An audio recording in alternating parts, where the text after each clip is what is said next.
Network News Center 7 newsroom earlier this week after spotting this small funnel cloud in Eaton, that's in Preble County, while our team of Storm Center 7 meteorologists said no one was in danger. People in Preble County told us they were still concerned. After what everybody else went through with tornadoes, set them off. I mean, let everybody know, be aware. You know, we may be a little jumpy, but I'd rather be jumpy than anybody lose their life or their home, so I was all right with it.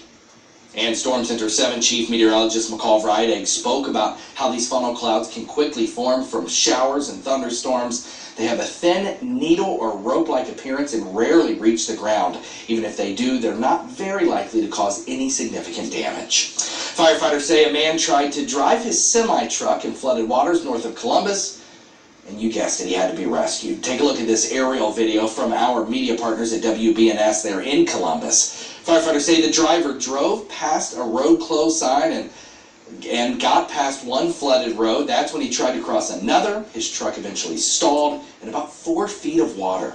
He was able to open the door. If we needed to break a window, we probably could have. But if he's able to open the door, make it easy for us. That man's truck will stay in the road as it's too dangerous to try and move it with that high water.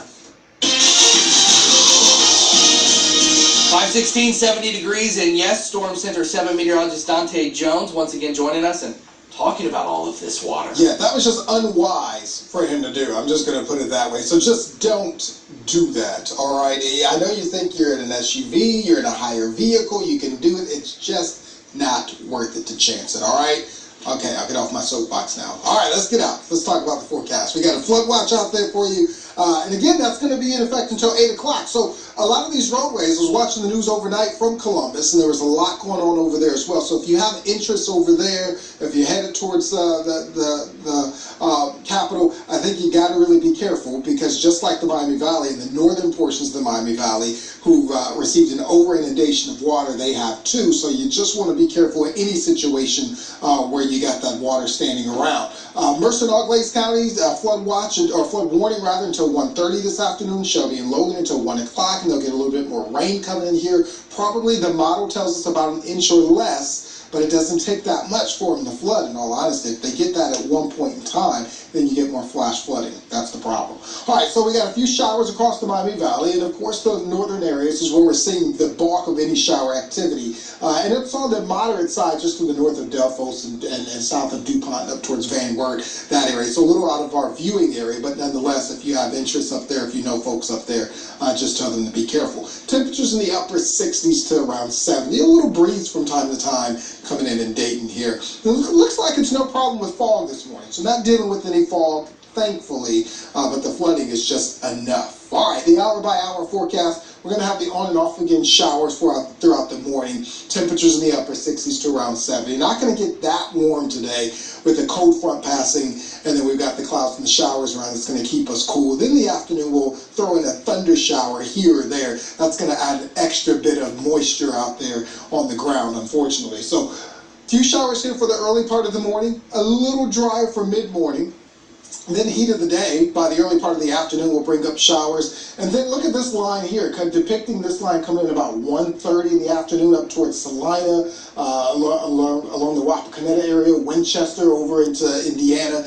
That's the problem. It's heavier bands like that really start to add up the totals and add to the already wet ground, and they're already flooding in those areas, and that's what we don't want to see, unfortunately. A few showers still linger for the evening rush into the prime time, and then we get it out of here, and overnight tonight, we're quiet. We're talking temperatures in the upper 50s, we're clearing out, and then we could see, by the time we head into Saturday morning, a few more showers or embedded thunderstorm that starts to develop, and yours truly will be here tracking that for you on Saturday morning.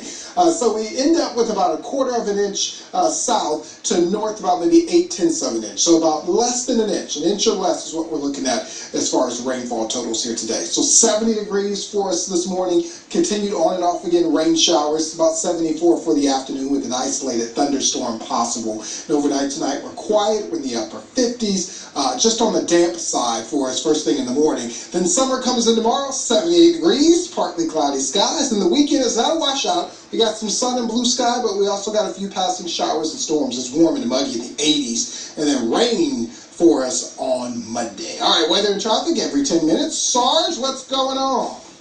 Well, Dontae, we've had quite a few roads closed in the far northern areas. For example, Mercer County, we're hearing that area that you were just talking about, Mercer, Allglaze, and Shelby County. A number of roads are closed there because of high water, and really the list is too long to start mentioning roads there. I just want to pass along that that's where the roads primarily are closed right now as far as high water.